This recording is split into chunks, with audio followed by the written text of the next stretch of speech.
Good evening, everyone. Can you hear me? Hello? Yes, Shamil. Okay. Uh, yes. Good evening, everyone, and a warm welcome to the sixth webinar bring to you by Liberal Youth Movement Knowledge Hub. Today, our webinar topic is Transforming Crisis into Opportunity, the role of accountability in Sri Lankan economic and political revival. My name is Shan Hettigoda, and I will be moderating today's session. We have the privilege of hosting Professor Shanta Devarajan, a leading authority on development economics who has served as the senior director at the World Bank Group and its former acting chief economist. His insights on leveraging accountability mechanisms in transform this crisis into opportunity for positive change will be invaluable. I'd like to extend heartfelt gratitude for joining, Professor. So Sri Lanka's crisis situation, I read an article that you wrote about four advices on Sri Lanka's economy this afternoon, and I hope you will be sharing some insights from that as well.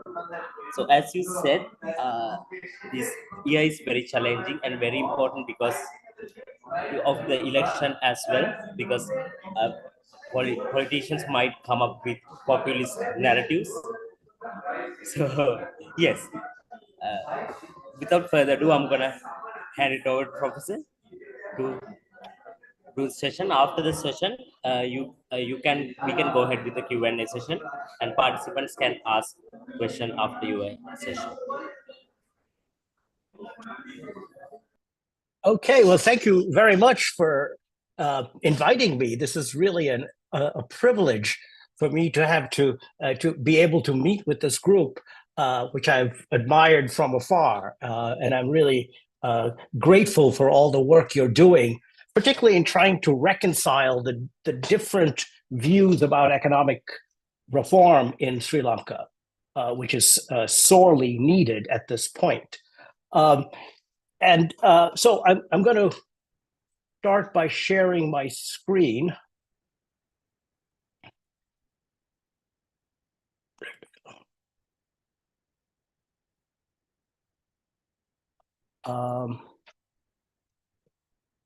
Can you all see the screen? Is it in full screen? Yes. Now it's on full screen. Yes, excellent. Great. So I am going to try to talk about this issue of accountability as a way of reconciling the different views about economic reform in Sri Lanka, and in particular of reconciling the two crying needs at the moment.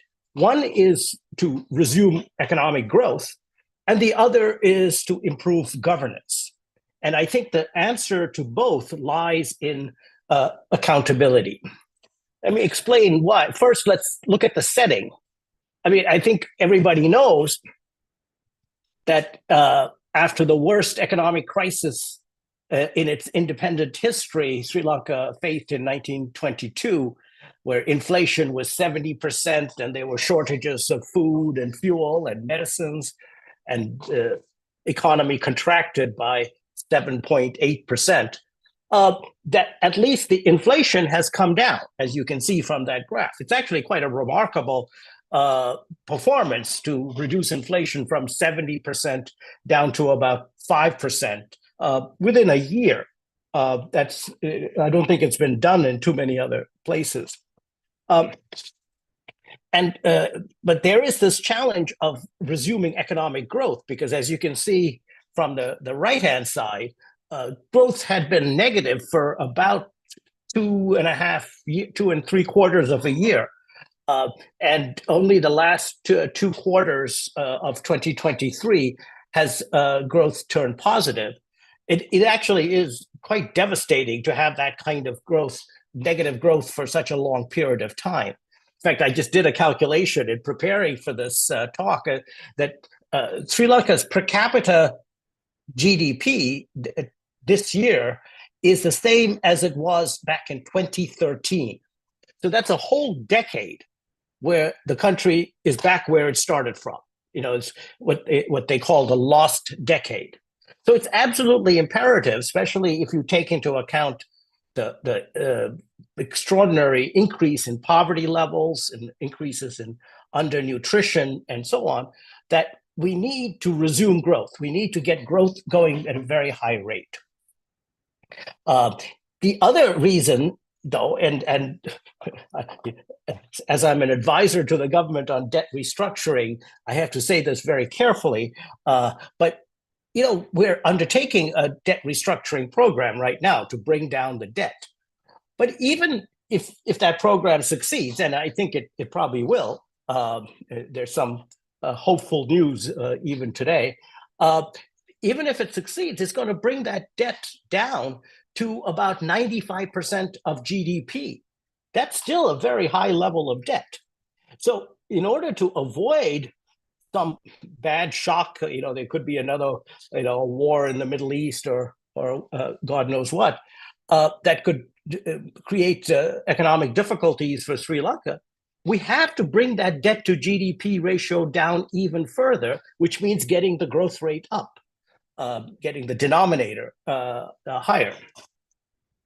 Now, as the moderator said, the other reason for looking at this situation is that this year is an election year. And I did write something where I said the experience of lots of countries, not just Sri Lanka, is that during an election year, the incumbents undertake populist policies as a way of getting reelected, and usually that hurts the macroeconomic balances for a long time afterwards. But in particular, in this case in Sri Lanka, what you find is that the political parties, the different political parties, seem to have very different, apparently have different positions. So you have the UNP, the people around the president, really advocating for a continuation of the economic reform program, the IMF-supported program. And to put it politely, they don't seem to be emphasizing good governance all that much. The focus is on the reform program. Now, on the contrast, on the other side, you have parties like the NPP that say that they're against the reform program, or they want to reverse it or renegotiate it, but they are very strong on good governance. That seems to be the basis of their platform. Now, when I think about it, and based on some of the research that I've done over the past 20 years, it strikes me that, in fact, these two parties are not that far apart.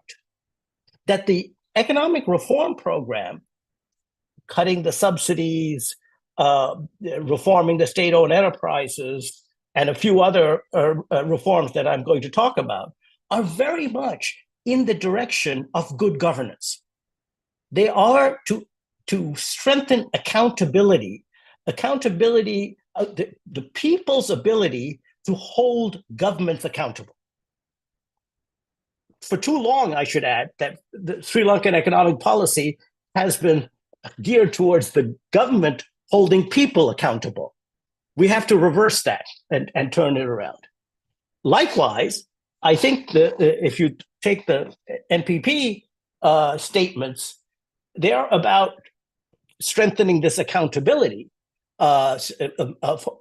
enabling people to hold governments accountable. But that is very much the basis of the IMF-supported program. Those policies are there to make governments more accountable and strengthen people's abilities. So I'm going to try to illustrate those points I just made using 5 cases, if you like, or 5 examples. And let me start with agriculture. Now, actually, agriculture has always been a lagging sector in Sri Lanka. It's the lowest contributor to GDP, and most of the farmers are poor, the poorest section of the population. And the other thing you notice as you can see from this picture, is that most farmers are actually, about half the farmers are actually growing paddy. It's a much larger share of the farmers than any other crop. Now, this is puzzling because paddy is the least productive crop. If you look at the production of paddy in terms of production of output, in terms of output per acre, paddy is the least productive of all these crops. And you can see it stands out relative to all these other products. So it produces much less for a given amount of input than any of these other crops. Even worse than that is the fact that paddy is the least lucrative crop. That means the value that you get from growing paddy is lower than all these other crops like vegetables and tea and rubber and coffee and even bananas. Right. So the question is, why do these farmers continue to grow paddy if it's the least productive and the least lucrative crop there is? Why are they continuing to stay poor, frankly, by continuing in paddy production? Well, the answer is that there's something called the Paddy Lands Act of 1958. So that was long before many of you were born. It was introduced in the late 1950s. And the Paddy Lands Act requires farmers who lease land from the government, that is most farmers, to grow only paddy. It was introduced back in the late 50s, as I said, because there was a crisis, the Suez crisis in 56, and Sri Lanka temporarily was unable to import paddy.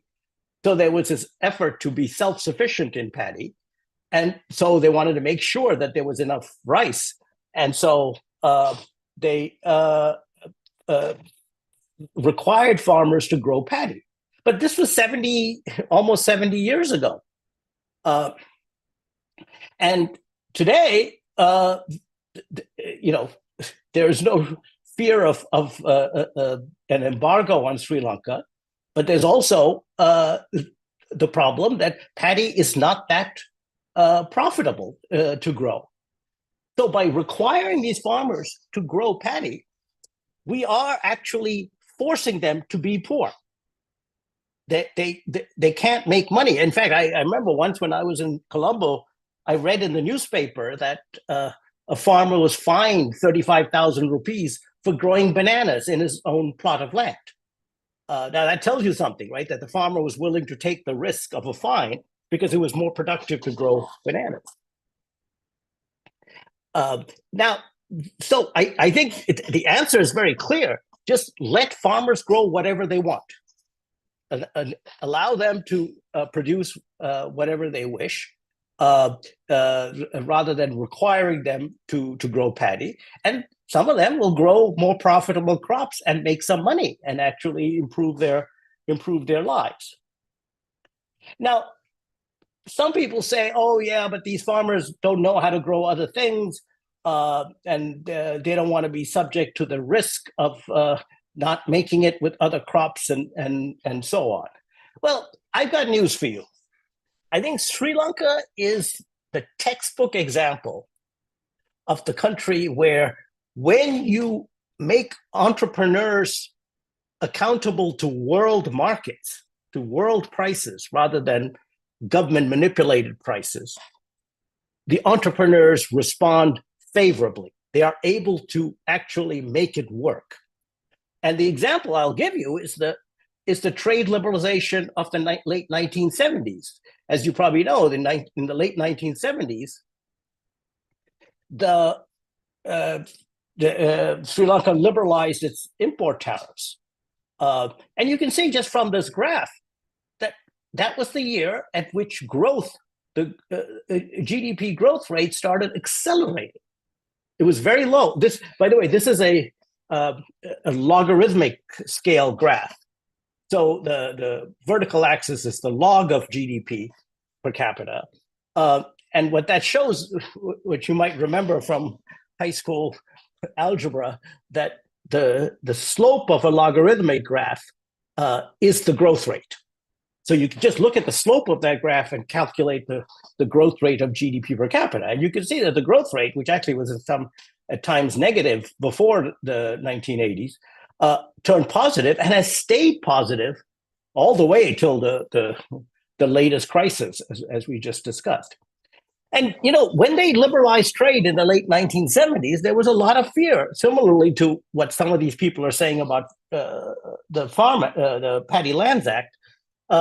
There was a lot of fear that some industries would collapse because you're letting in these cheap imports to compete with the domestic industries. And in particular, there was a concern that the garment industry would collapse. You know, Sri Lanka at that time had a small garment industry that would make shirts for the domestic market, essentially. And they thought that if all these cheap imported shirts would come in, that industry would collapse. Well, the truth is that not only did it not collapse, but the garment industry grew like gangbusters. You can see that Sri Lanka's garment sector exports, they became a much more profitable exporter of garments because of the cheap inputs that came with trade liberalization. Sri Lanka's garment exports exceeded those per capita terms, exceeded those of Bangladesh. You know, everyone talks about Bangladesh as this mega garment exporter, but Sri Lanka was ahead of Bangladesh during that period. And the most important thing is that this created employment, and the unemployment rate during that period and subsequently fell to from about 15% to about 4%. So trade liberalization, when entrepreneurs in Sri Lanka had to compete at world prices, actually was one of the best things to happen to the country, because it unleashed the entrepreneurial spirits of the workers and the managers, and the place just boomed.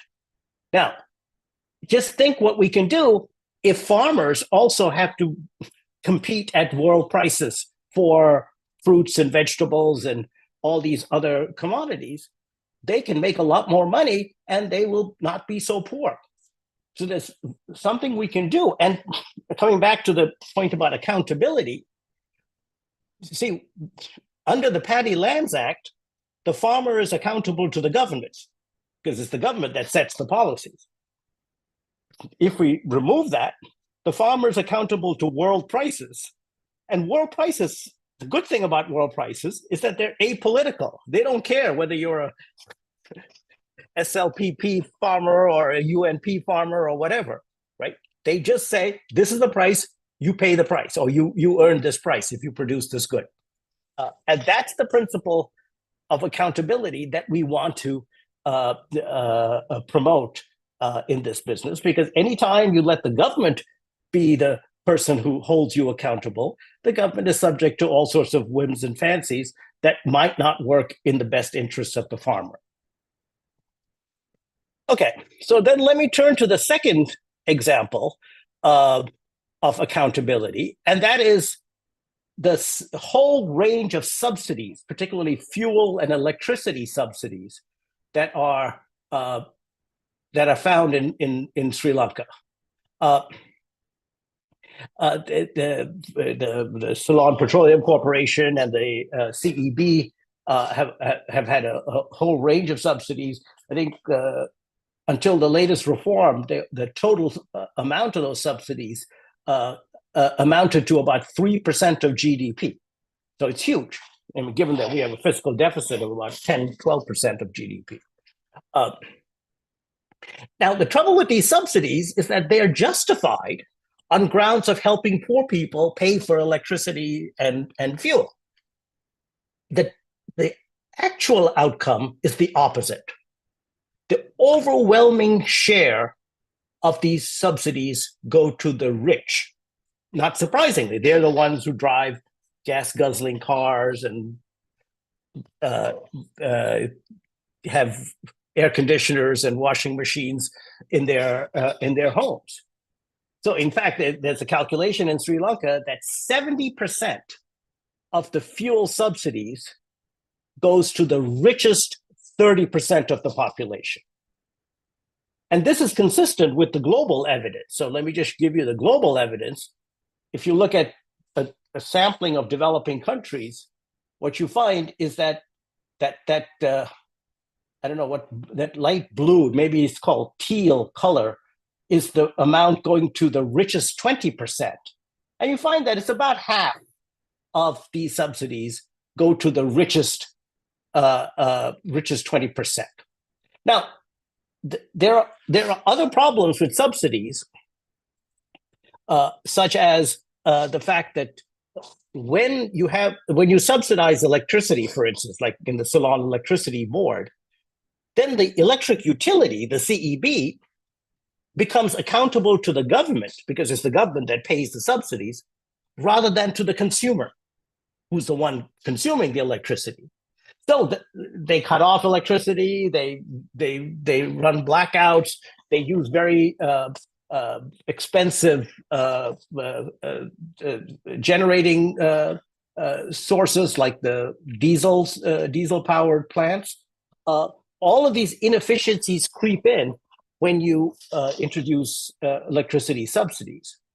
By contrast, if the CEB has to rely on payments from the consumer, from the customer, then you can be sure that they will provide good service, because the customer could refuse to pay if they don't and cut themselves off. And that actually has happened. So it's a very different equation, relationship of accountability, when you eliminate subsidies. But now let me turn back to the subsidy, because the other point about subsidies, and let's talk about fuel subsidies. The other problem is that if you're a poor person, what the government is telling you is that if you want to get a benefit from the government, from the state, you have to consume fuel. So you're forcing people to consume fuel as a way of actually benefiting from the largesse of the state. Now think about that. Compare that to something like cash transfers. A targeted cash transfer where you give the person cash. They can then spend it on whatever they like. They can spend it on educating their kids, on improving their business, on refurbishing their dwelling, all sorts of things, rather than having to consume fuel. So this is another form of a failure of accountability, where by getting a benefit which is only in terms of fuel, the poor person is accountable to the government rather than the other way around. Now, finally, I should say that if you do replace subsidies with cash transfers, which is what I'm advocating here, so just get rid of these subsidies, because if 70% goes to the richest 30%, that's a very regressive transfer system, right? You got this program where 70% goes to the rich. You would say cancel that program right away. Why bother? Well, the reason we kept it on is that those rich people actually wield a lot of power. and they don't want to give up on those subsidies for themselves, even though they can afford to pay the higher prices. Now, what's even worse is that when they try to remove subsidies, as happened in Sri Lanka recently, there's a huge outcry, and people say, "Oh, how can you cut these subsidies because it hurts the poor?" And some of that is true, which is that even though most of the subsidies go to the rich, the amount of subsidy that they use for the poor is a bigger share of the income of the poor. So you might be affecting the poor disproportionately by eliminating the subsidies.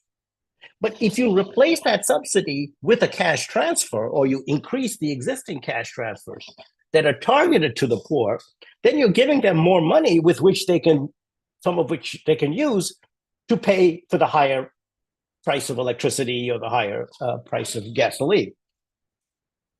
So it's a way of compensating the poor without compensating the rich for these subsidy elimination. But more importantly, it gives you some political advantage, because then the rich can't say, "Oh, you don't want to cut subsidies because it hurts the poor." That's what I hear all the time from rich and middle class people, including some of my relatives. How can you cut subsidies? It's going to hurt the poor. But the fact is, if you accompany those subsidy reforms with cash transfers, you aren't hurting the poor. You are hurting the rich, but that's the point. Okay, now, having said that, I need to confess that the existing cash transfer scheme in Sri Lanka, Samurdhi, has some problems, because Samurdhi as well, which is a cash transfer scheme that's been around for 30 years or so, itself is not very well targeted to the poor. It actually reaches only about 40% of the poor. And to give you an idea, 60% of those receiving Samurdhi are not poor, and 60% of the poor are not receiving it. There's a lot of leakage. That the polite term is that there's a lot of leakage in Samurdhi. But the truth is, what it really is political capture, because politicians have used Samurdhi as a way of currying favor with their political constituencies. So you find there was a very interesting thesis out of the London School of Economics that showed that the districts that voted between 40 and 60% for the party in power were the ones that got most of the Samurdhi benefits.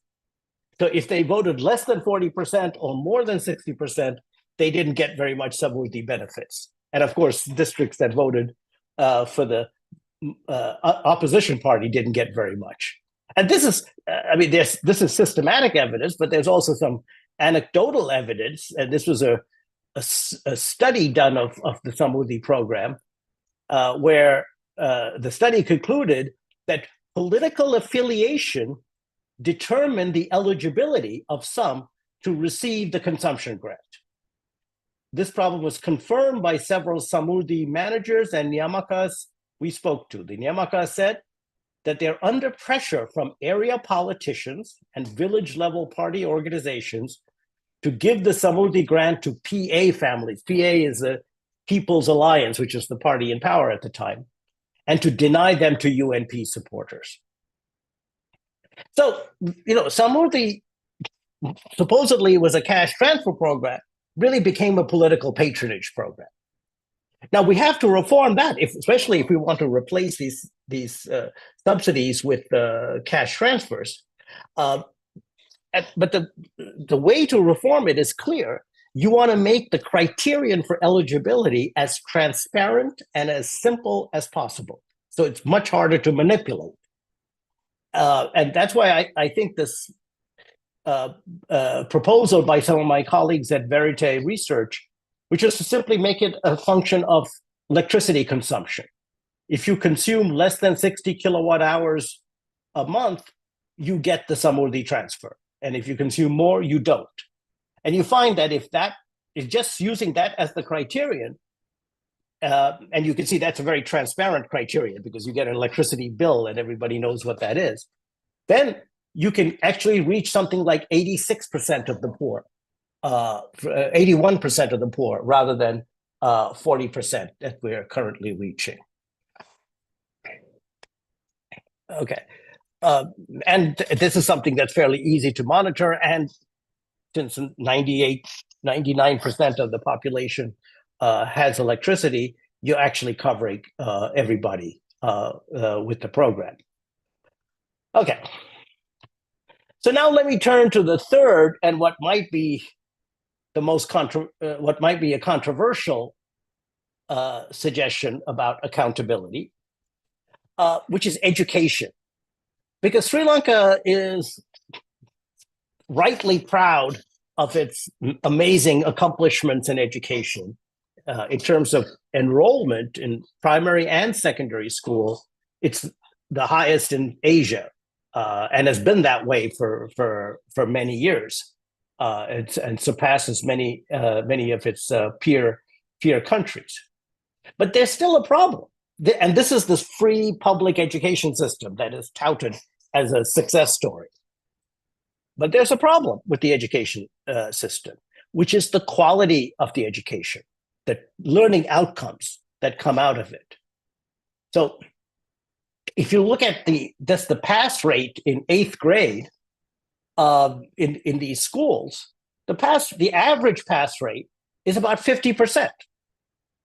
So only half the kids in 8th grade are actually being able to meet the passing grade. And if you look at the range, you find that it's particularly low in outside of the Western province and in some of the remote areas.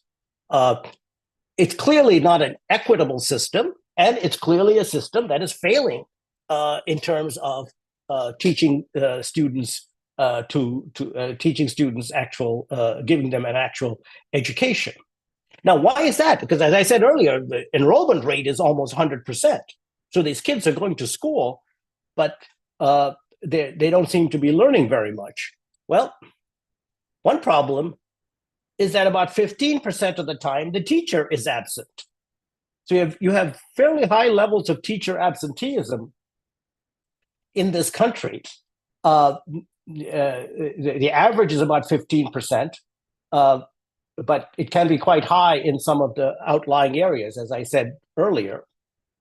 And the problem there is, of course, if the teacher is absent, then the kids aren't learning. And that's, even if they're there, they're not learning. And you get this same problem. And this is, again, a problem in many countries, including countries with much less celebrated education systems. But it's important to keep in mind what's going on here. And that is that the teacher is not accountable to the student.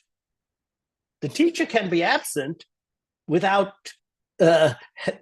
having any sanctions, because the student or the parents of the student have no power over what the teacher does. The teacher works for the government.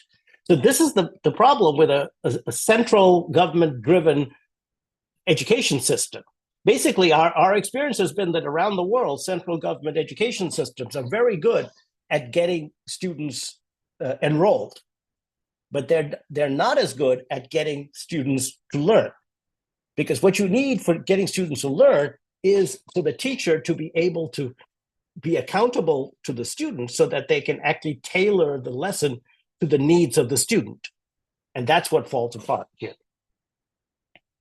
Now, the problem is actually worse than that in Sri Lanka, because the so-called free education system is not free. What you observe, and I think all of you will know from your own experience, that there's a high use of private tutoring or private tuition by families around the country. It's something like, in one of these surveys shows that something like 64% of households report private tuition expenditures.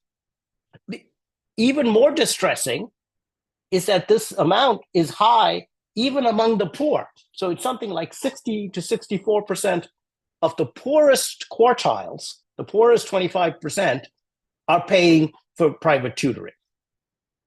So that means that they're basically buying education in the private sector, even though there's this free public education system right there. In fact, some of the teachers giving private tuition are the same as the public school teachers.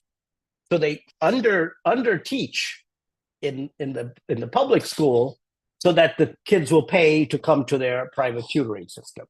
Again, a complete breakdown of accountability, that the teachers can get away with under teaching in the public school system because the parents aren't able to hold them accountable, but they are able to hold them accountable in the private system, in the tutoring system, because they're paying for it.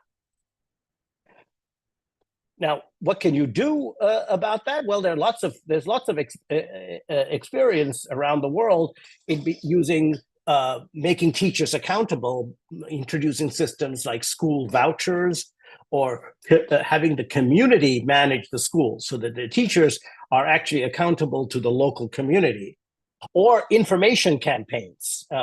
We've had some experience in other countries with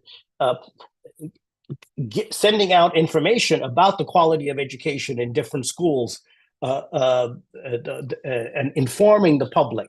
You find that when the public knows about the poor quality of education, they actually then put pressure on the school system to reform.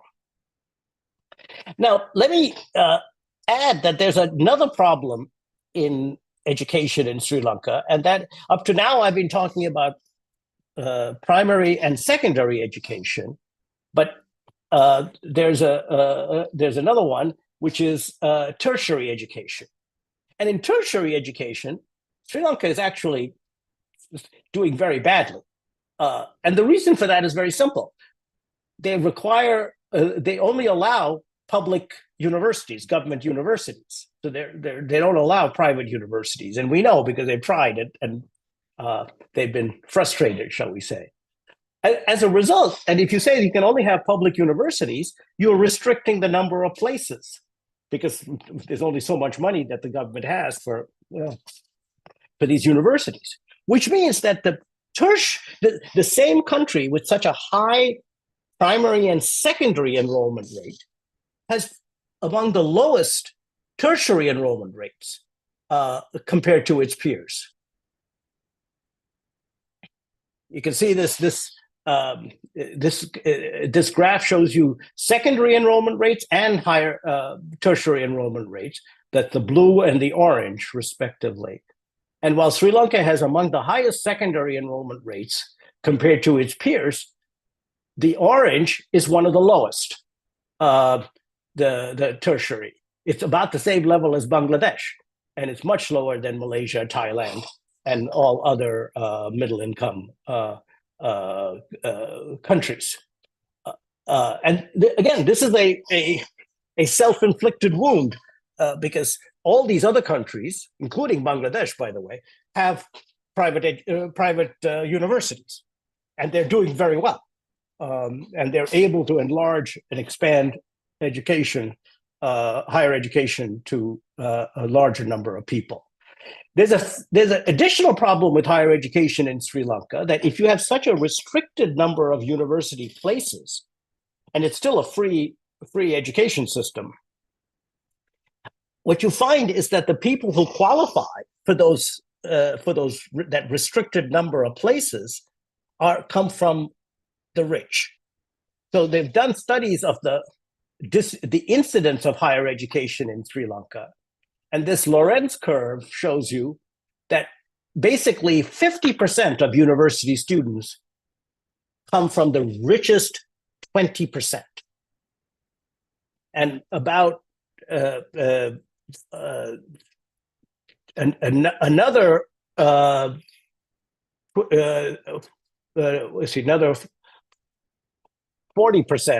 if you add on the other 40%, that they come from the richest 2/3 of the population. So you basically have mostly rich people, middle class and upper people, qualifying for higher education, not surprisingly, because they're the ones who can afford to go to the best secondary schools to be able to pass the the university entrance exams to get into university. And what you find is that the university, again, they say it's free and government owned in order to help poor people, are actually catering to the rich. Another classic case where the lack of accountability leads to capture by the elites, by the rich. There's a related problem that I hear a lot in Sri Lanka, which is about the labor market, that the education system, including the higher education system, is not catering to the labor market. They're producing graduates in arts and Sanskrit and things like that, but the labor market needs engineers and people trained in data analysis and coding. Now, why is that? Well, I think the problem, let me just get this. I think the problem is that the labor market has been highly geared towards the public sector. Sri Lanka was not creating very many jobs in the 90s, and there was a bit of a panic, and so they just started hiring people into the public sector. You can see public sector employment was growing by leaps and bounds during that period. It's now down. It's up to about a tenth. 1 in every 10 people works for the public sector, and what that means is that the universities are training people so that they can get a job in the public sector, which are not necessarily specialized jobs. So you don't have to work in the private sector. You don't necessarily need to work in the private sector. But the point is that these public sector jobs are extremely attractive because not only do they pay well, but they provide benefits much better than the private sector. And it's a job for life. Here's a comparison of the benefits that workers receive in the public sector compared to the private sector. And you see that the public sector employees, regardless of their qualifications, are getting the best benefits, including a permanent contract. And that's worth a lot because that's worth a lot more because it's like a guarantee for life that you won't be fired, and so everybody is lining up to get that plum public sector job. But not only that, but that raises the what we call the reservation wage. It means that the private sector, if it wants to start a business, needs to pay a salary that is comparable to this public sector salary.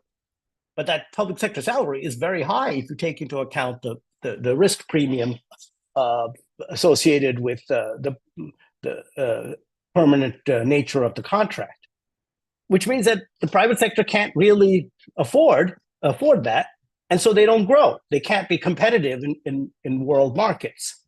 So the high public sector salaries and the desire to continue hiring people in the public sector is acting as a brake on the private sector from growing. And that in turn means that the universities don't have an incentive to train people for the private sector because there aren't enough jobs in the private sector. Okay, finally, let me turn to the last illustration, which is macroeconomic policy, which is where we started from with the high inflation and debt crisis. There's no question that Sri Lanka is a high inflation country and has always been a high inflation country. It's just comparing it to other South Asian countries, it's consistently high, and it's been that way over decades. It really does stand out as a high inflation economy. Now, why is that? Well, it has to do with the way in which fiscal deficits are financed. If you take a step back in macroeconomics, there are three ways of financing a given fiscal deficit. You can borrow abroad, but that leads to a debt crisis, as we saw. You can borrow domestically in the private capital market, but that can raise interest rates, and that can create both a slowdown in investment, but it also can create a backlash and people start complaining. Or the third option is to borrow from the central bank. And when you borrow from the central bank, that can create inflation, but it creates inflation with a lag.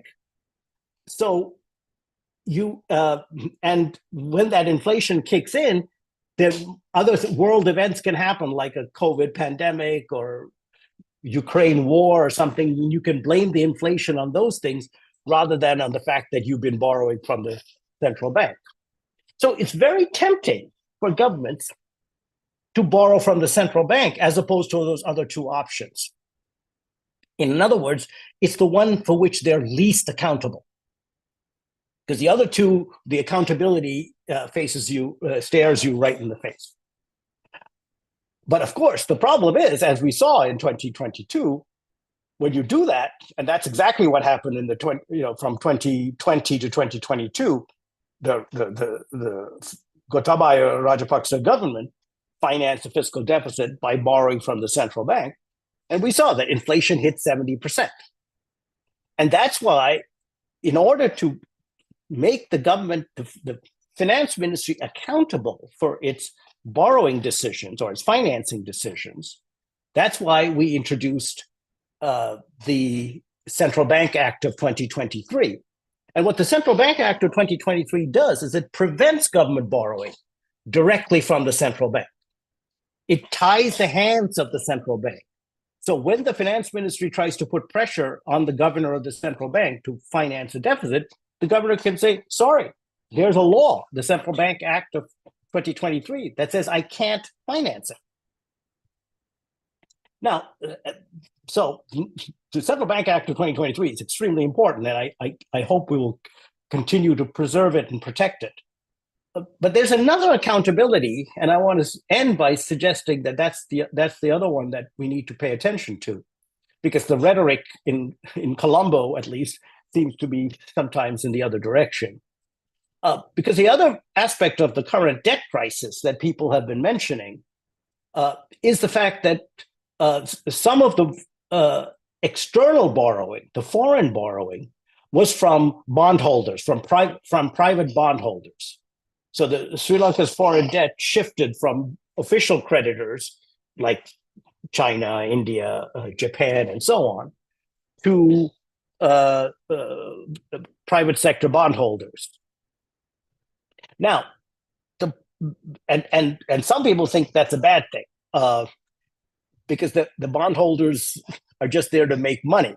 Well, I actually think that's the best part of borrowing from the private sector, is that they only care about the money, which means that when the government is reckless, such as running big fiscal deficits, they will punish you instantly by lowering your credit rating or increasing the interest rate on the bonds. So this is a tool of fiscal discipline brought on by the external creditors who have really no interest in the politics of Sri Lanka. They don't care about that. They just want to make money. And they want to make sure that Sri Lanka behaves in a way that protects its international credit worthiness.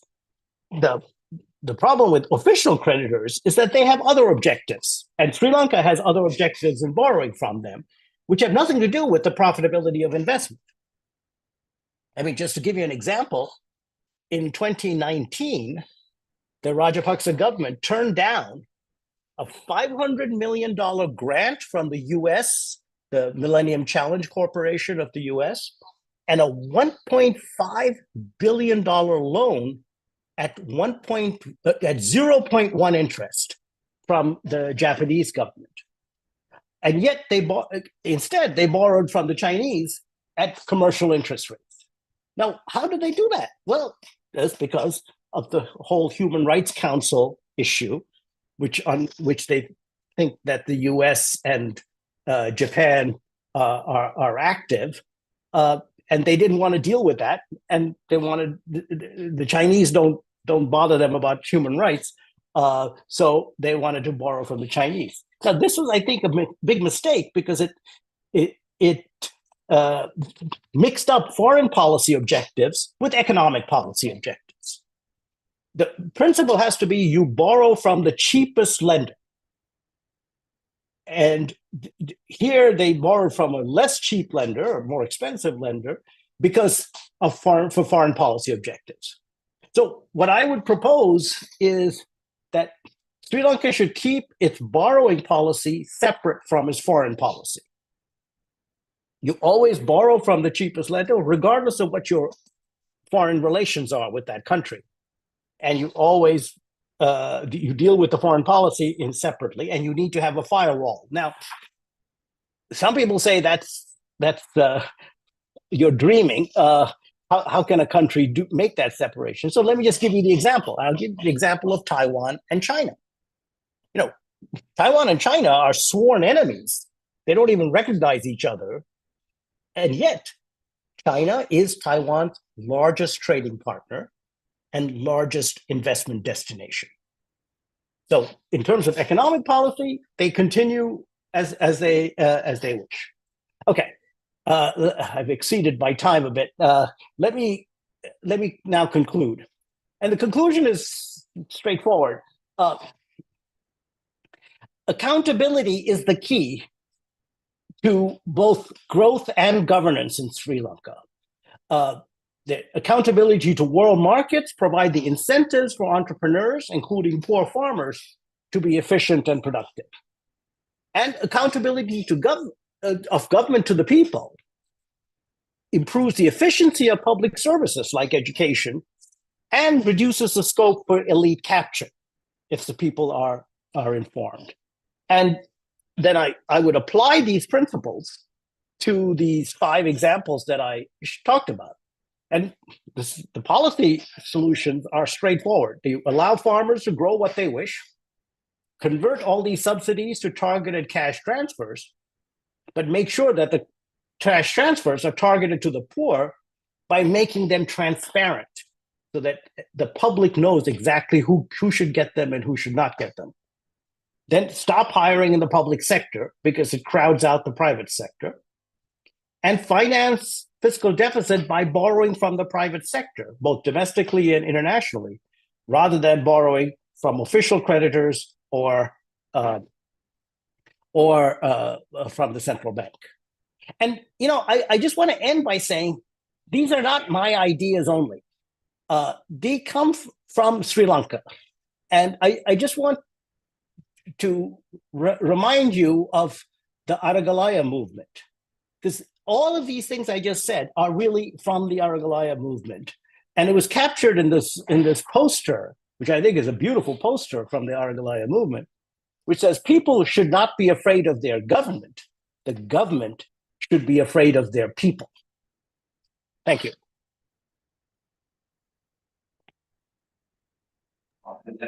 Thank you, Professor. We have some questions. Yes. First, we have in the chat, I saw a question and some ideas from Vasanta Dias. I mean, if you are here, you can unmute yourself and ask your questions.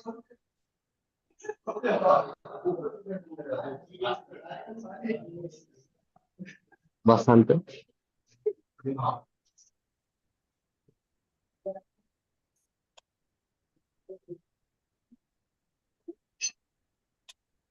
Yeah, now I don't know. They say our imports are higher than the exports. So that's why we have a trade deficit. Is it correct or wrong? Oh, as a factual matter, that's correct. That the trade deficit is the difference between imports and exports, or exports and imports. So if your imports are higher than your exports, that means that you have a trade deficit. But the fallacy is to think that's a bad thing. There's nothing wrong in having a trade deficit. Most countries during their growth phase run a trade deficit as a way of generating more exports in the long run, and that's how they succeed. So you can run a trade deficit for many years, and that doesn't have to be a bad thing as long as you're using those imports wisely, and they're using it to generate exports. In fact, I think my own view is that, and this has been happening, is that we've been slowly relaxing some of the import restrictions that were introduced during the debt crisis, and that's a good thing because that's going to help exporters and help generate help generate growth in the long run. So I think because we are importing mostly fancy items, not to generate revenue and export. That's might be no, that's not true. That's not true. You're importing necessities. You're importing fuel, which is necessary for producing things. You're importing spare parts and intermediate inputs for the factories to run. No, there are always these stories in the newspaper where importing, fancy cheeses and wines and things like, or cars for that, and things like that. But that's not the issue. The big thing that you're importing are goods that are needed to generate production that would then lead to exports.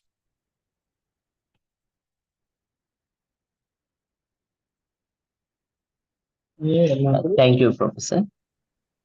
Now we have Janaki. I seen person. Yeah, Janaki has posed some questions there. If you are here, you can unmute yourself and ask the questions, Janaki. Her mic doesn't work. Okay. Her question was, the analysis about paddy seems a little superficial here. What about the importance of paddy for our national food security? Okay, yeah, no, that's a good question. You're right. It was superficial because I glossed over a lot of the details. The importance is not paddy is not important for our national well-being. Rice is important. Sri Lankans consume rice 3 times a day, right? So it's important to have a supply of rice. Now, it doesn't have to be produced using Sri Lankan paddy. It doesn't have to be produced by Sri Lankan farmers if they can produce other things more lucratively, and you can import the rice. In fact, imported rice from Thailand, Malaysia, Vietnam is cheaper than the production costs of Sri Lankan rice. So we don't have to worry about paddy. We do have to worry about rice, but you could buy the rice much more cheaply and save some money instead of having to subsidize and protect this paddy sector. And let me add, because I kept trying to figure out why there's this obsession with paddy, in Sri Lankan paddy, because all you care about is the rice. Then you just buy the rice, and it turns out that there's actually a capture of the rice milling industry. There's a single rice miller who's very wealthy and I think very politically connected, who has an interest in keeping paddy prices low when he buys the raw paddy for the milling. And since this guy is a monopsonist, as we call it, it's a single buyer, he wields a lot of power. And I should say,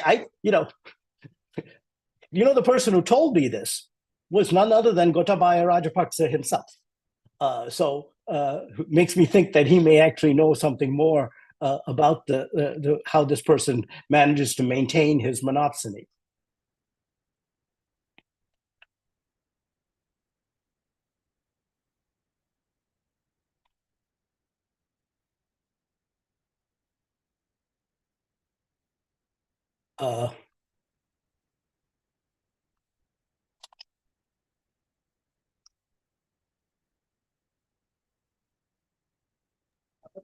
But yeah. No. Sorry, I can't hear. Okay, yes. If anyone, there's Sachi. Sachi has raised her hand. Sachi, you can unmute yourself and ask your question.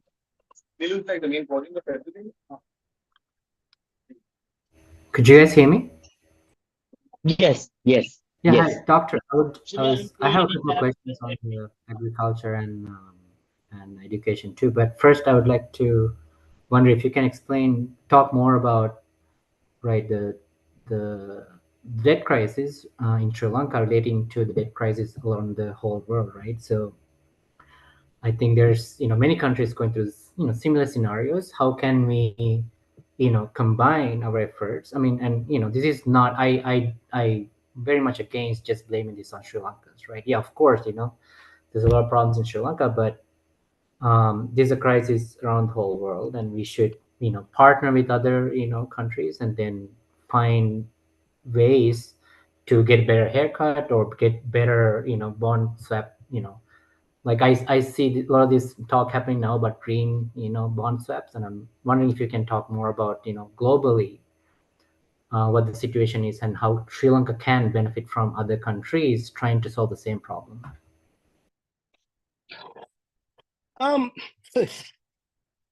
I actually think it's the other way around, that other countries are benefiting from how Sri Lanka is trying to solve the problem. First, let me start with the presumption that, or the observation that each country's debt problems are unique because the circumstances are different. In Sri Lanka's case, there's no question that the tax cuts of 2019, which led to the expansion of the fiscal deficit to 13% of GDP, and then the decision to finance that fiscal deficit by borrowing from the central bank, and the refusal for 2 years to go to the IMF and begin a debt restructuring, was the reason behind their debt crisis. Now, I don't know what solidarity with other countries could have done. I mean, unless, and I know because I try to give examples, if we could have used the solidarity with other countries to actually embark on a debt restructuring 2 years earlier, that would have made an enormous benefit. I know because I tried. I was trying to convince the government. This is before I became an advisor. I was trying to convince the former government to do this, and I kept sending them examples from Argentina, from Ghana, and other countries that actually went for debt restructuring earlier, but they didn't listen. And so I don't know what you can do about that solidarity.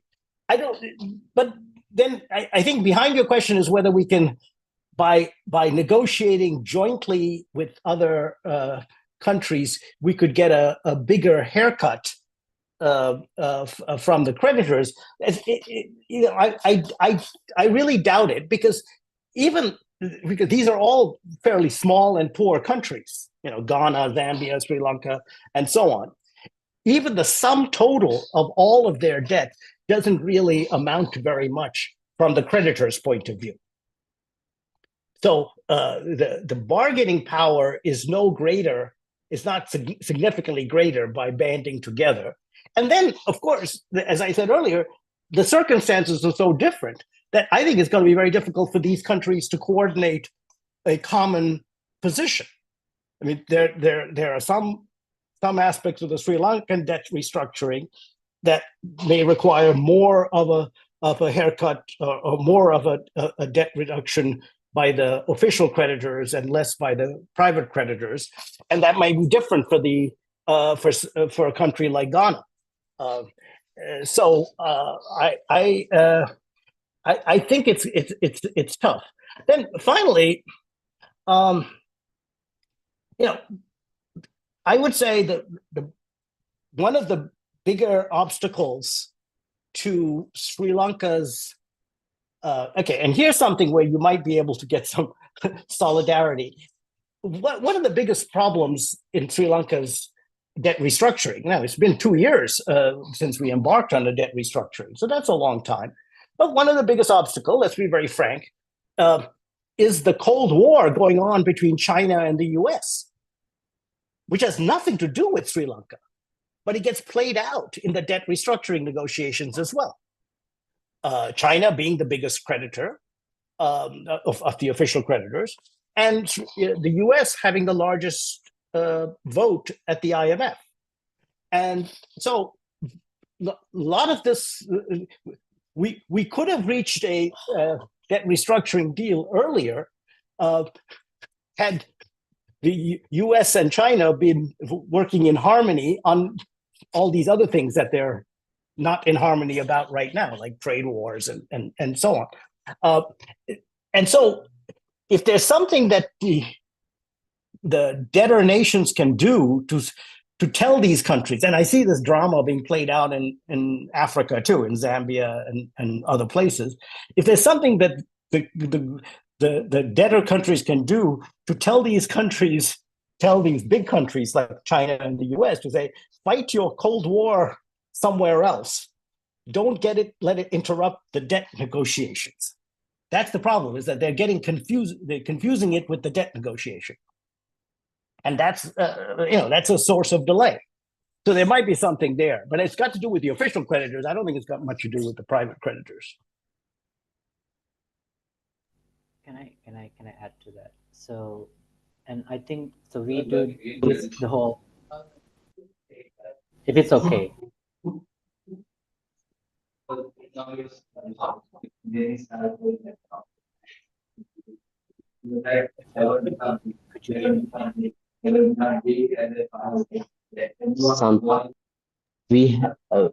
have a question from Santosh. You can unmute yourself and ask your question. Yes, Professor Devarajan, thank you so much for your insightful presentation. But I still don't agree with your argument on paddy cultivation. Okay. So can I have 3 questions. One is free trade agreements. Of course, we all know that free trade agreements are necessary, and a lot of countries like Vietnam have benefited much from free trade agreements. But why do you think, what was the failure in the Indo-Sri Lanka free trade agreement, and for instance, Indo-Pakistan free trade agreement, where Sri Lanka's #1 export to those countries are betel leaves and karunka, the dried karunka. So which shows that we have not been able to harness the full potential of FTAs. So my second question is, I don't know, I joined halfway through, whether what you are a proponent of indirect taxes or direct taxes, and if so, why, as a solution for Sri Lanka's government revenue issue. And my final question is, now Sri Lanka was, I think, more or less Sri Lanka, the economy opened up after 1977, and I think banking industry more or less liberalized after that as well. But why do you think Sri Lanka still is suffering from one of the highest intermediary fees and many other things which are not allowing the economy to reap benefits of the finance and banking industry sector? Thank you so much. Okay, thank you. Those are great questions. I think we could spend an hour and a half on each of them. But so let me try to be brief. On your question about free trade agreement, you know, I think the first thing to say is ask, why do we have free trade agreements? Why do we have to have free trade agreements? Why don't we just have free trade? I mean, when they liberalized trade in the 1970s, Sri Lanka didn't sign free trade agreements with India or Singapore or anybody else. They just cut tariffs and eliminated some quotas. Right? That's the correct thing to do, and I think that's still the right thing to do today. For the reason why we have free trade agreements with India or Singapore or Thailand or whoever is for political reasons, for domestic political reasons. Because for some reason, you can tell me why, just liberalizing trade has become a bad word. And governments are reluctant to just open up trade, even though it actually was the best thing Sri Lanka ever did. And instead they say, no, we're going to cut a free trade agreement with Singapore so that we get something back in benefit for what we're doing with them, that we get to export to them and they're going to export to us. You know, the fact of the matter is this means nothing to Singapore. It doesn't make any difference to their trade balance or their economy. But if it helps the Sri Lankan politicians open up to trade, they sign it. And that's the problem. But the problem is that when you sign a free trade agreement, there are specific commodities that you're signing the agreement for. Like you were giving some examples of, I forget I actually don't know enough Sinhala to recognize some of those agricultural products for India.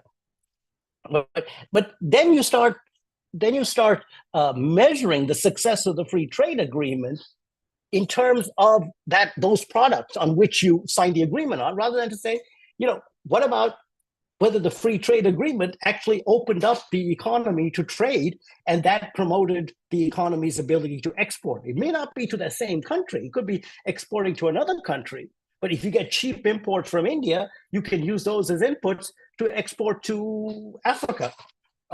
So I think we're focusing much too much on free trade agreements and not enough on free trade. Now, having said that, let me turn to your second question about banking, because, and it's not just banking, it's even on the free trade. You know, I was speaking very favorably about the liberalization of trade back in the 1970s. The fact is that since about 2005, the trade regime has been going in the opposite direction. So Sri Lanka has actually been increasing trade restrictions. And you can see that because the trade ratio, that's a sum of exports plus imports to GDP, has been going down. And not surprisingly, the economy has also been going down. So I think the real problem is that some of these trade agreements with the recent round of trade agreements with India or Singapore or whoever that don't seem to be working is because there are other policies that are restricting trade.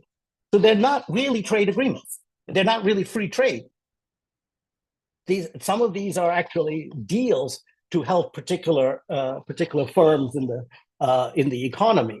So I think we should really move out of this business. And that I don't know. I haven't looked at I don't know the answer to your question about the banking industry.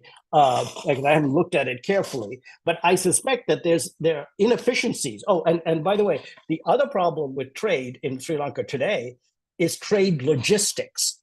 What we've observed and monitored and measured is that even if the actual tariff is low, there's so many other restrictions, including getting permissions and paperwork, that restrict trade other ways. And why is that? Well, these are the sources of rents, of corruption. There are people who make a lot of money by restricting trade, because then you have to pay them money in order to get the trade permission. And that's what's standing in the way. And again, this is not my own opinion. This is what was documented by the IMF in their recent governance diagnostic. You know, the IMF governance diagnostic identified the two agencies had the highest corruption, or as they put it in IMF speak, the least integrity, was the Internal Revenue Department, Inland Revenue Department, and the Customs Department. And the customs has always been an obstacle to trade, whereas they should be the one promoting trade. Let me just answer your question about direct versus indirect taxes, because this comes up quite a lot. See, the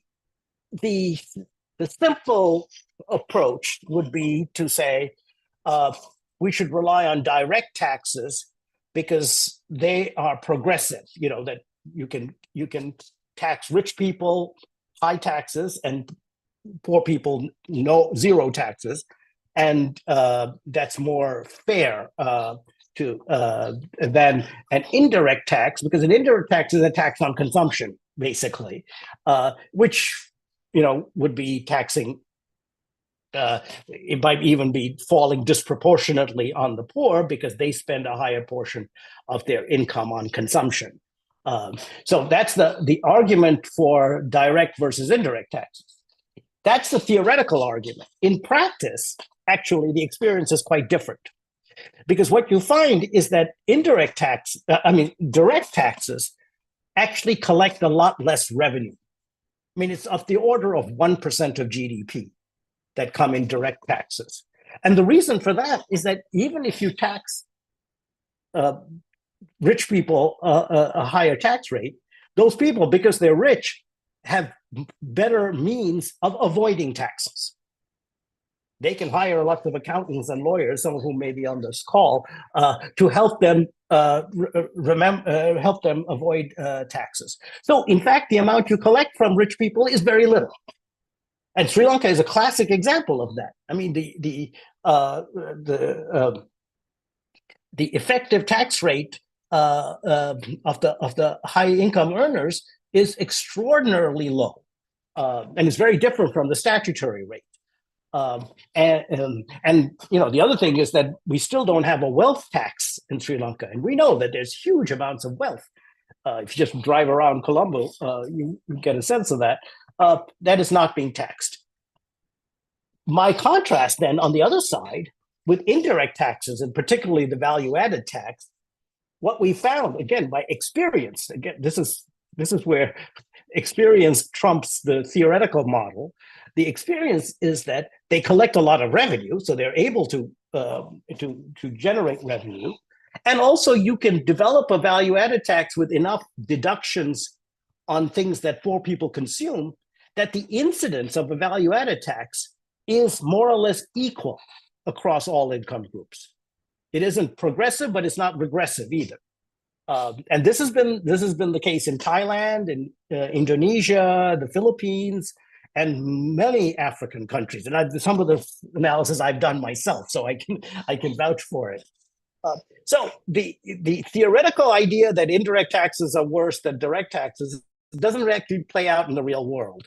And I think in the real world, we just have to be practical and say that in Sri Lanka's case, they should maintain the indirect taxes tax regime, because that is a major source of revenue.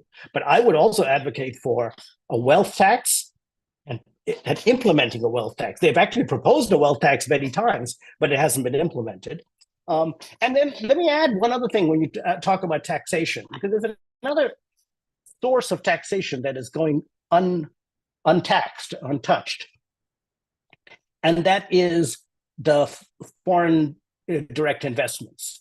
The tax holidays that foreign investors enjoy in Sri Lanka is outrageous.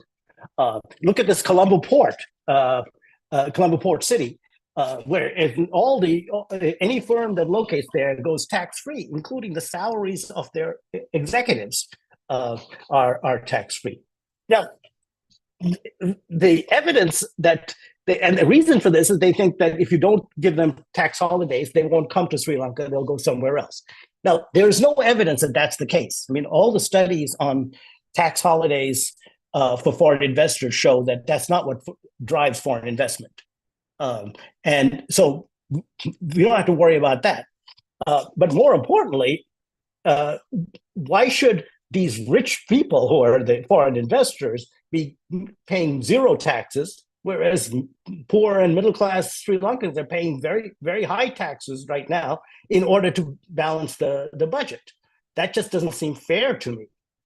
And then finally, of course, as we know, giving tax holidays means that you can have all sorts of sweetheart deals with certain politicians signing deals with foreign investors to give them that tax holiday, and that's a big source of corruption. So I am very sympathetic to things like the tax, the idea of a tax, a small but required and unchangeable tax on foreign investment, such as what's in Ireland, in the Republic of Ireland, where they have a 5% tax on all foreign investment, and they collect more in per capita terms than any other country in the European Union.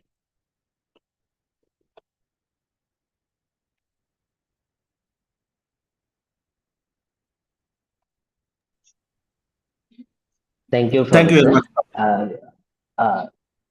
I can give chance to one last question. We have a question from V. Sokanathan. Yeah. And can I Hello? also ask a question, please?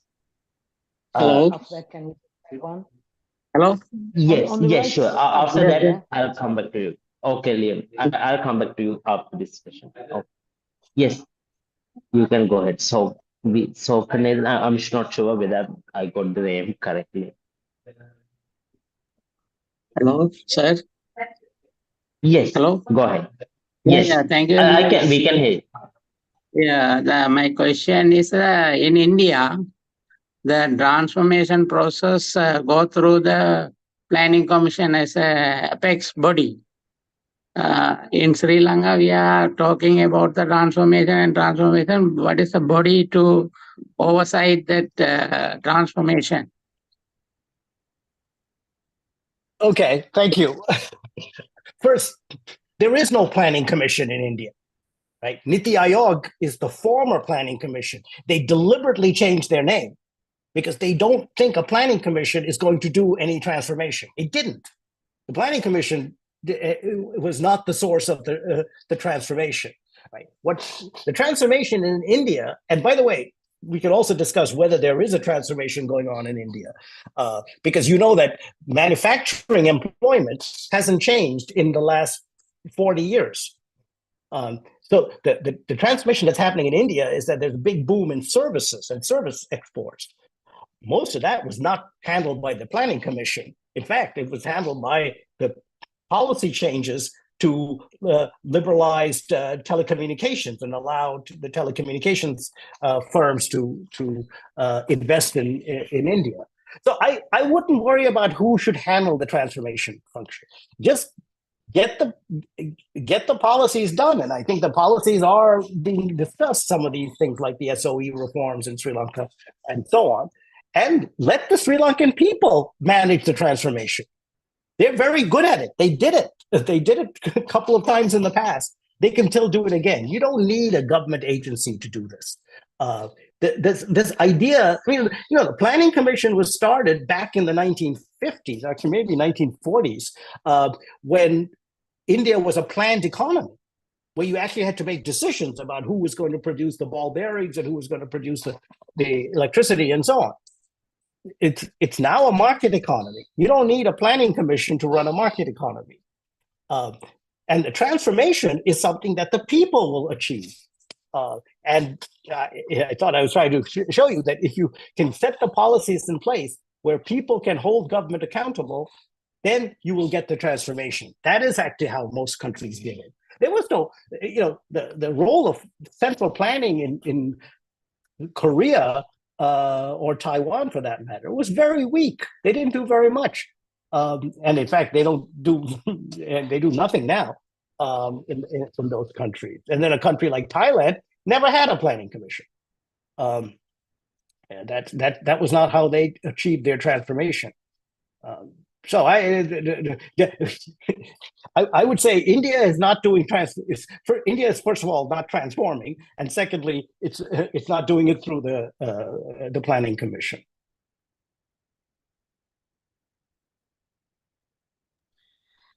Yeah. Thank you. Could I ask this question about the rice subsidy, the way the Yeah. rice is happening? I'm seriously concerned that the opinion is against the rice farmer, right? Let's import because we are a higher cost of production for rice. But the point is that if we went that route and we devastated our paddy cultivation, then we will be up for higher priced rice. I mean, we are walking this disastrous passage, and it's even worse because we have restrictions on the price of rice. For example, Kiri Samba at 260 rupees a kilo. And a person importing rice into Sri Lanka has got no price restriction at all, going up or going down. We are walking the path to break the farmer. And this is on staple foods. It's different if we were talking about non-staple. And, you know, Dr. Kumaraswamy holds the same view as you. It's really serious. But can I respond? Yes, please. It's the Sri Lankan government that is breaking the farmer right now. It's not the import.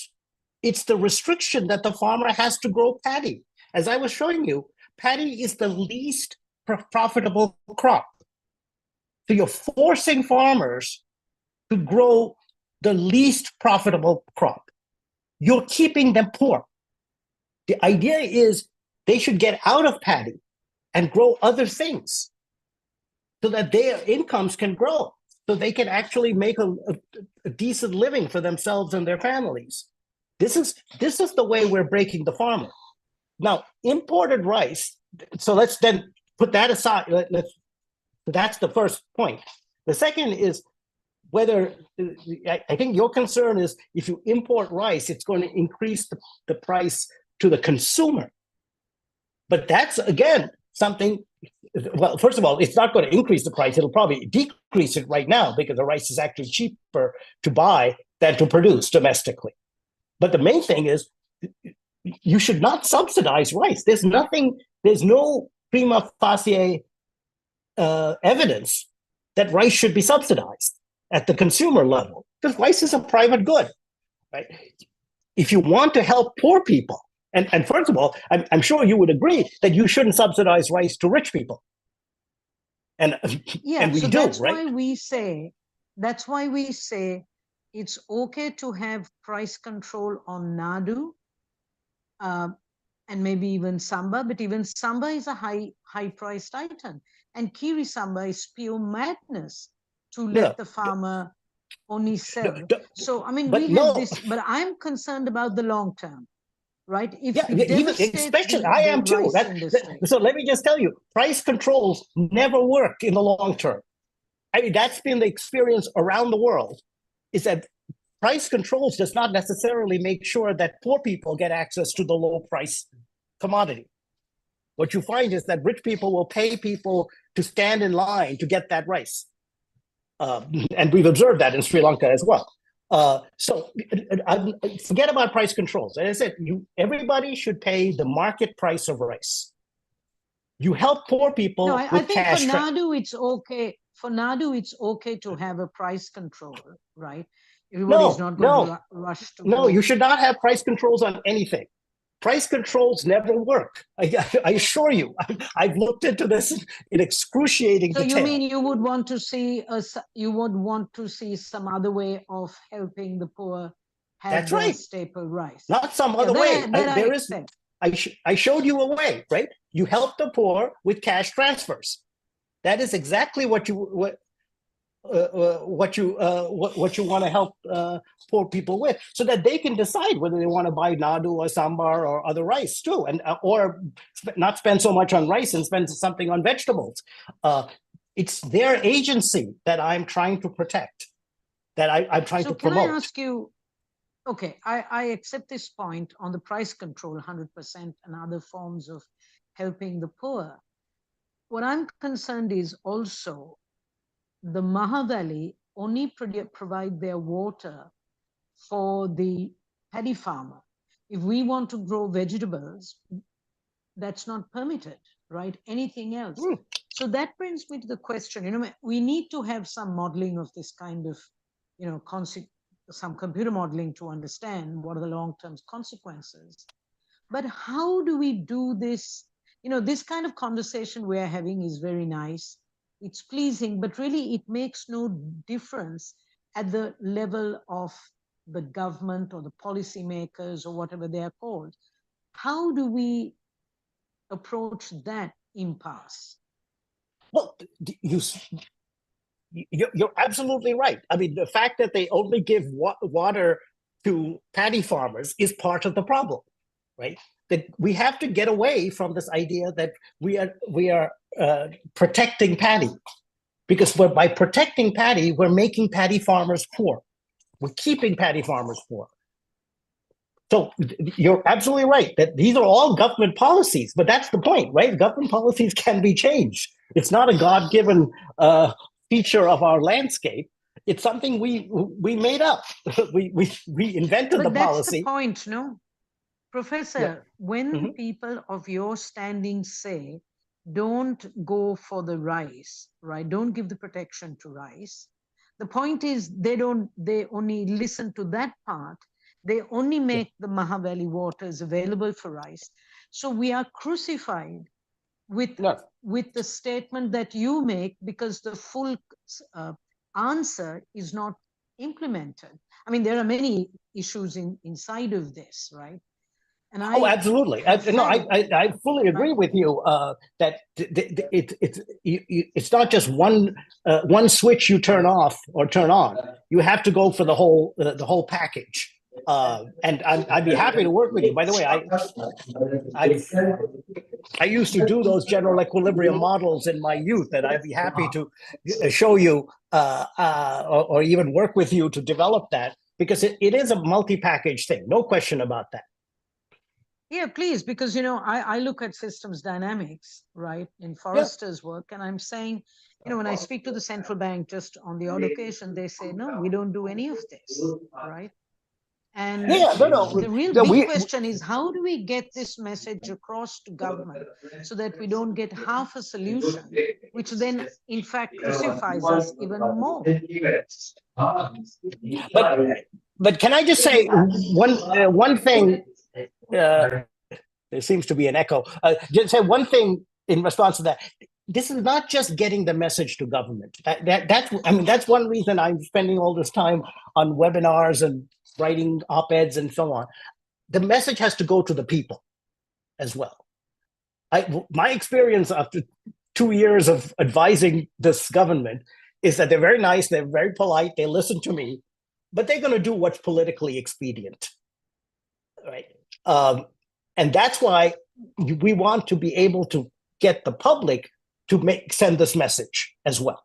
Well, the Aragalaya spoke on that. And that's they only right. Get trashed every day. Exactly. And we have to revive that, because that was the true the aha moment in Sri Lanka, was when the people rose up for the right reason. That was the most important thing. They rose up for the right reason, that the government was not accountable to them. And that's what I'm trying to change. So I'm happy to do all the analytical work. As I said, I used to do it for a living, the general equilibrium modeling of agricultural price reform. Actually, there's some people at the World Bank who are trying to do that. We can do all of that and give it to the government and give them a comprehensive plan, but they're still not going to do anything unless they see that there's political pressure to do it. Thank you, Professor. We have a question from Sachi. Yeah, he's had his hand up for a long time. Well, I already asked questions, so I don't have to. But Oh, maybe Uh, I mean I do have a ye- question, if it's okay. But yes, yeah, so I yes. want to ask you what kind of government support. So in Sri Lanka, right, the farmers are small scale farmers. So if you want to, make it profitable, we will have to move to, large scale farming, and that'll be very different from what we see today in Sri Lanka, and we probably can't compete even then in the world market. So by saying we want to, make farming profitable or like, competitive with global market, we are saying we had to, in a large scale, change our, sort of agriculture and culture itself, right? Farming is very much related to our culture.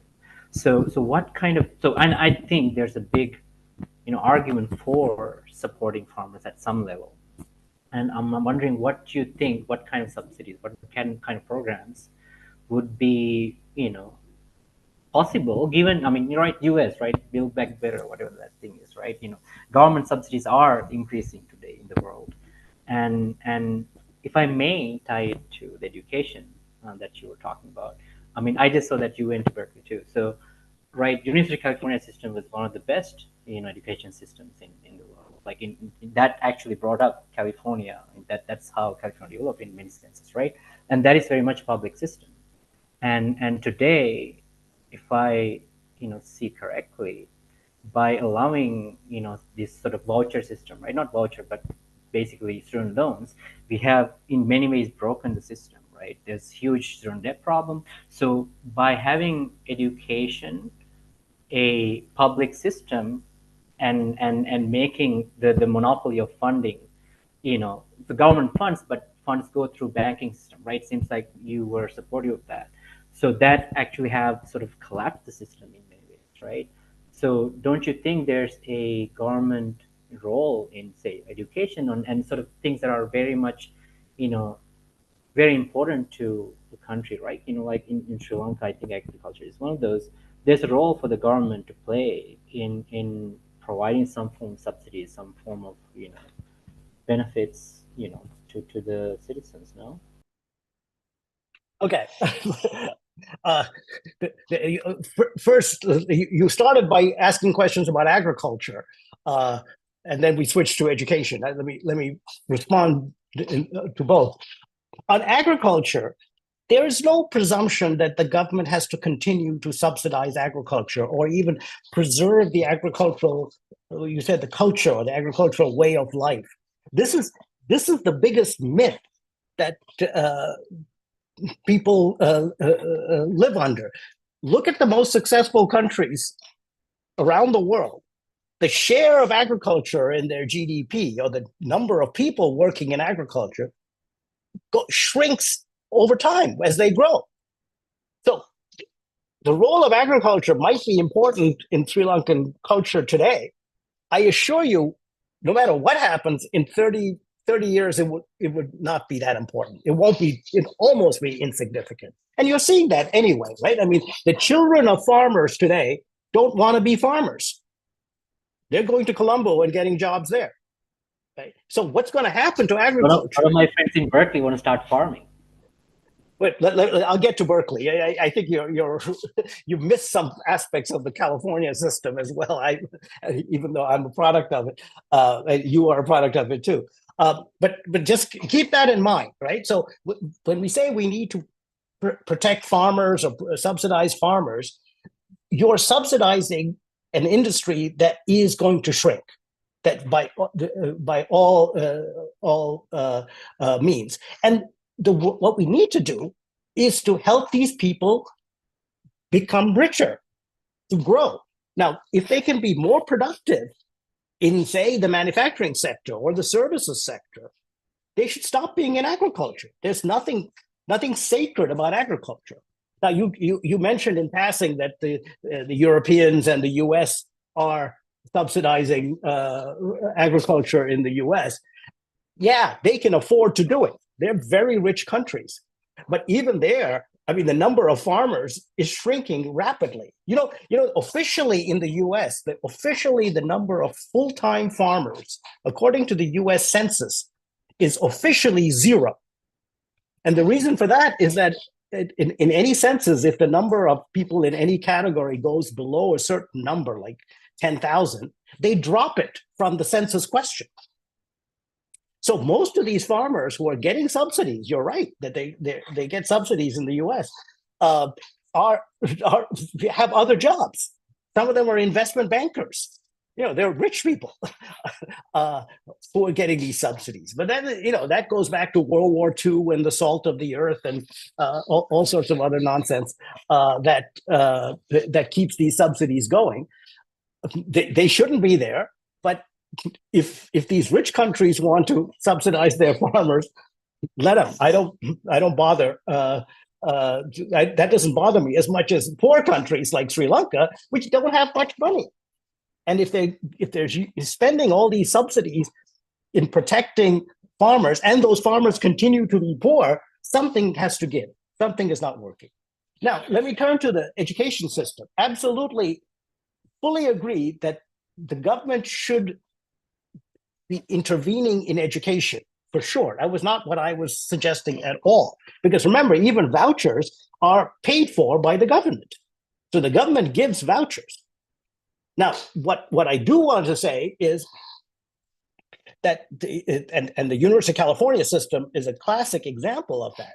The reason that it grew into such a prestigious and successful university is because there was competition from the private sector. In the United States, you also have Harvard and MIT and Stanford, which are private universities. And UC Berkeley saw itself in that league. And so they had to maintain that quality, the quality education at that level. And they compete for professors and students from all these other schools. And I should add, I don't know when you were there, but I just looked up the statistics recently. That the share of the budget of the University of California that comes from the state of California is 6%. So it's hard to say this is really a public university, right? It's over time because the state has been cutting back its budget to the university, but the university has a good reputation. They're able to get private funding, and they've built up an endowment. I give them money, and so this idea that UC Berkeley is an example of why Sri Lanka should have a public higher education system is completely backwards. Sri Lanka can have a very good public education system if it had private universities with which they competed.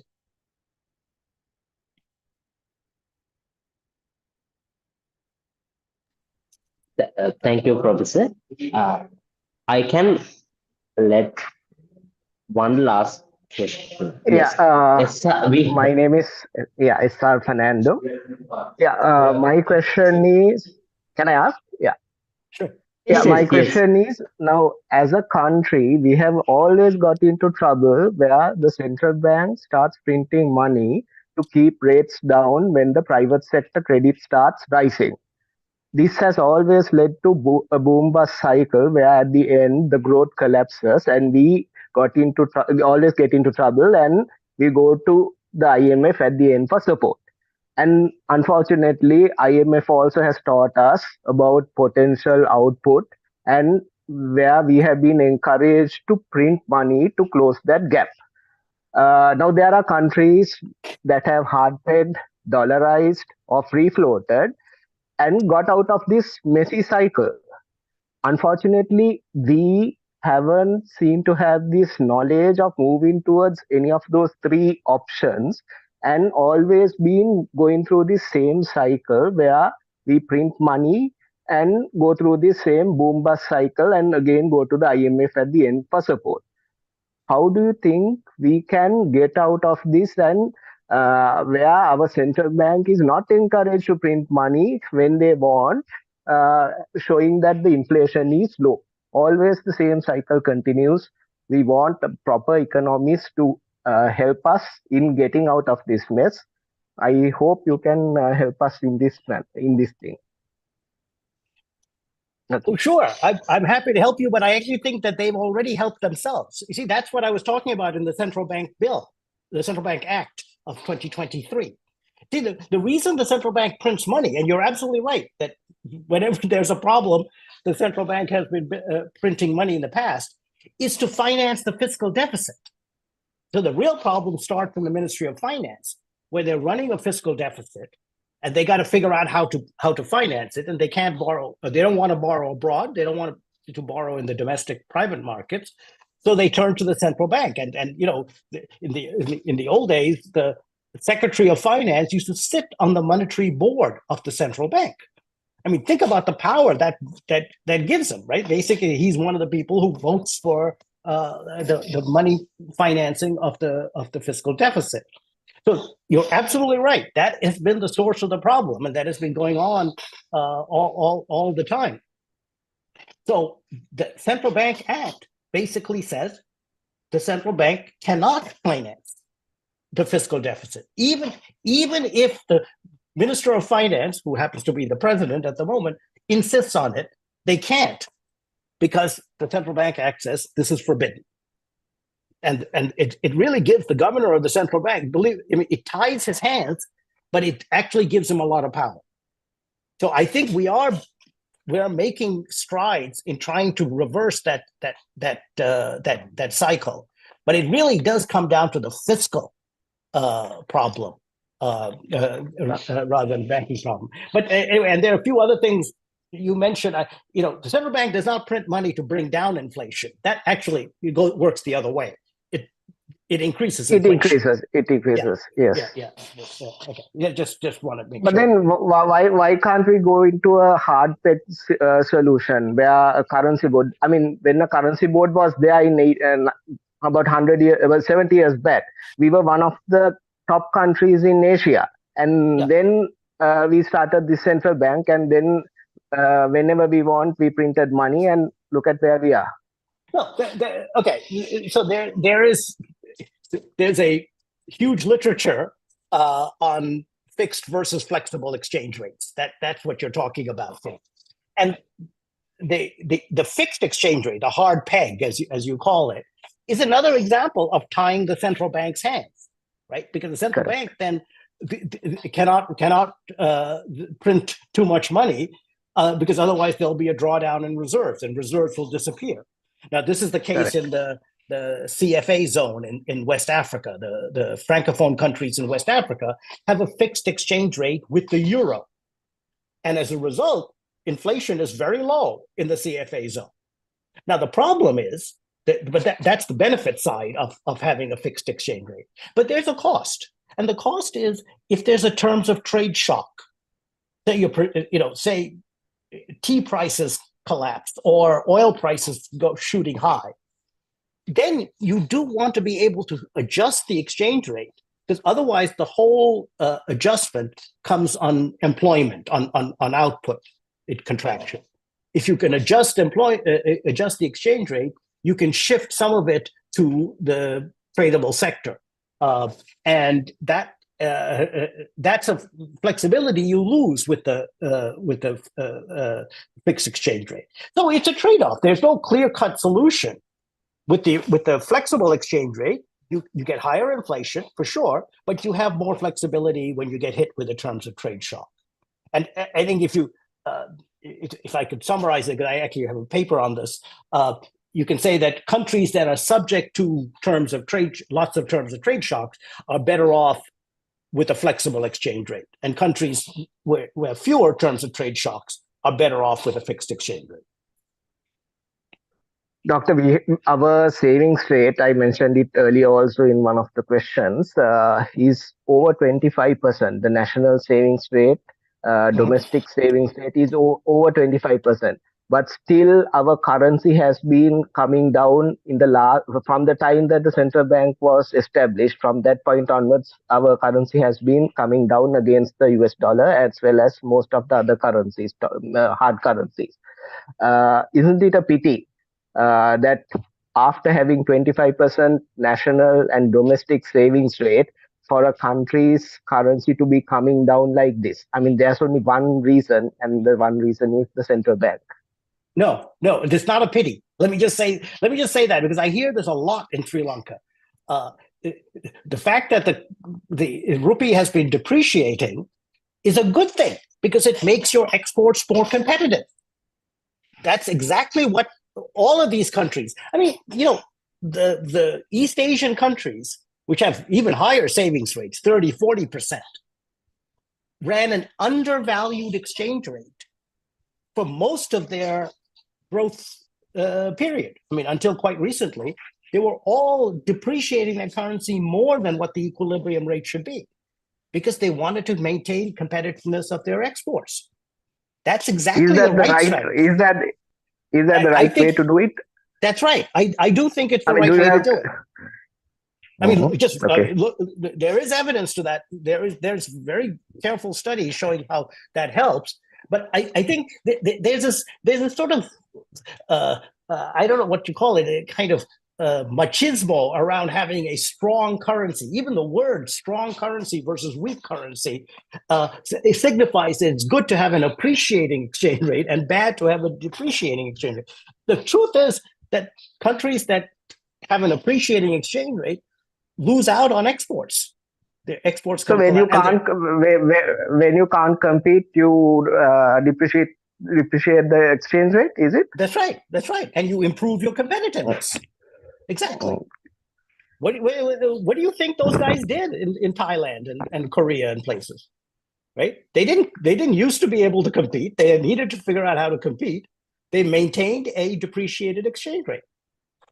This is what Sri Lanka should do. In Sri Lanka, there seems to be a fear of devaluation. No, we have done retargeting earlier, and we have never gained out of it. Our currency always came down.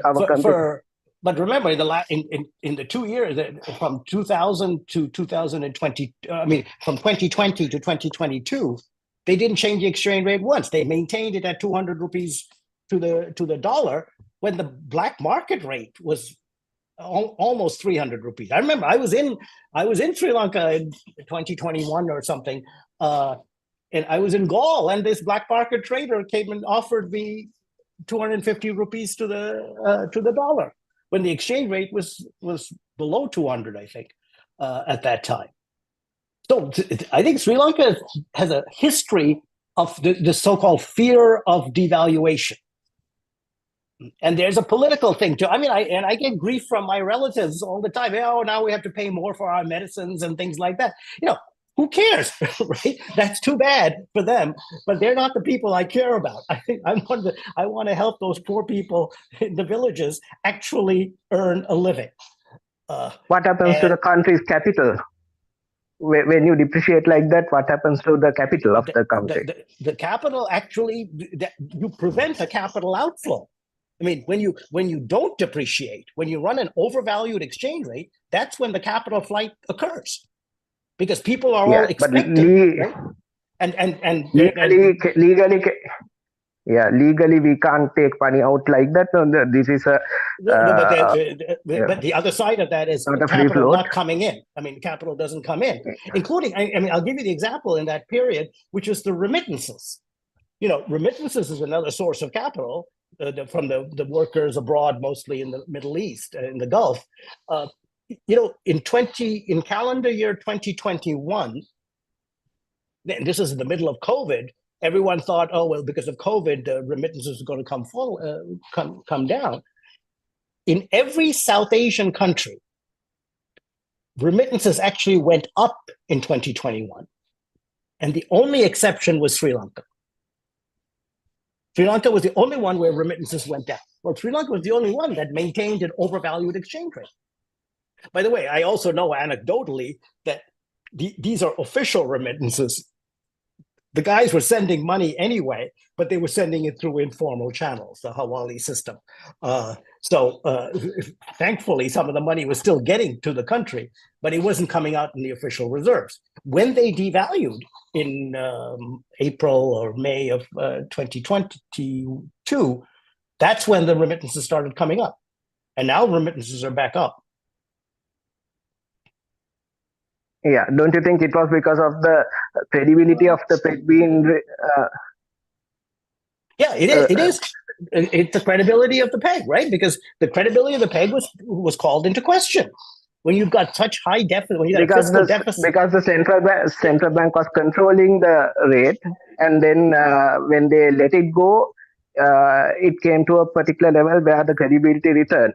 But only thing is, it happened in a wrong manner. That's a different question. Yeah. So They anyway, waited too long. They waited too long. They should have done it back in 2020. Yeah. Thank you. And that's a huge cost. I mean, a lot of people suffered, and they're still suffering from that. So starting point was money printing. He was making comment. Okay. Thank you. So yes, we have a lot of engagement. I mean, we have exceeded the time by, I think, like 30 minutes. Oops. If I may, we have one other question in the chat. I expect a very brief answer from you, Professor, if you have time. Okay. The question, yes, thank you. The question is, do you agree with the amount Sri Lankan government spent on security forces? 50% of government staff salary goes into security forces. That's the question posted by PG Paradev. Okay. This is a tricky question in lots of countries. I've actually, I spent about 10 years of my life doing public expenditure analysis in developing countries, and this keeps coming up in a lot of countries about how much they're spending on the military and security. And there are a couple of principles that we have to watch out for. One is the amount a country spends on security or the military is a function of the threat the country faces. So if you're facing a threat, be it externally or domestically, there's a case to having a substantial military. If you don't really face a threat, you don't have much of a case. I mean, think about it. Costa Rica has no army, no military, zero. All right. So their view is that's the way we avoid being in a threat. And they're in a kind of volatile neighborhood, but they still maintain that. So in the Sri Lankan case, I think, so that's one. Then let me just say the other part, and that we were able, and when you're at the World Bank, it's hard for us to take a judgment on whether, whether India is facing a threat relative to its Western neighbor or Pakistan is facing a threat relative to its Eastern neighbor. It's not for us to make that decision. That's for the policy makers in the country to take that decision. But the one thing we can look at, and I think there's some work done in Sri Lanka on this as well, which is, given the amount you're spending, are you spending it in the most efficient way? And I see that there's some of the preliminary analysis I've seen seems to indicate that there are huge inefficiencies given the level of spending in the way it's being spent in the military on the different aspects. And so there might be a way to at least make those improvements to make sure it's a more efficient military. And then as part of that, start a conversation about whether the overall spending is too high. And I suspect some of this is inertia. They spent a lot during the Civil War. There was a clear threat during the Civil War, and it's hard once you've gotten used to that to bring down the spending after the Civil War to different levels. And there might be still a threat of violence domestically. So I have difficulty making a judgment as to whether the overall spending is too high or too low, but I certainly think we can say something about the efficiency of spending.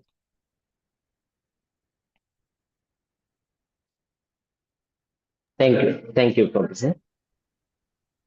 Thank you, Professor. I think that's all the time we have got.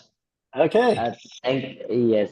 thank you so much for joining amidst your work and everything, because it's an honor that you joining with us, since we are still we are a independent organization who are trying to empower our youth with political literacy, and also we are trying to build a society, inclusive society with liberal values.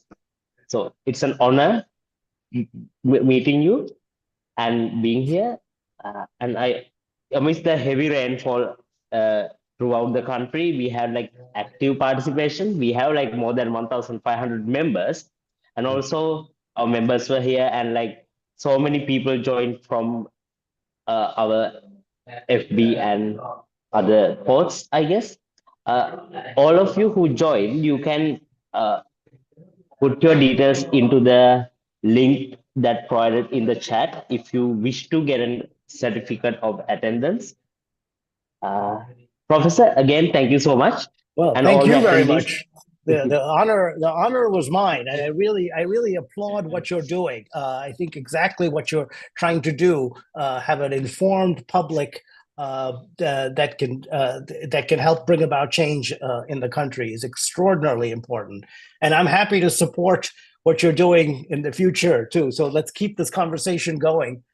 You know how to reach me. You have my WhatsApp details. So I look forward to our continued interaction. Thanks very much. It was a great question. I really like that. Thank you. And if you're in DC, have a great day. Yeah. You too. I should add that I think my daughter, who happens to be in Sri Lanka at the moment, she joined for a little while at least. So that was. Awesome. She found out from somebody there that I was speaking, so she asked to join.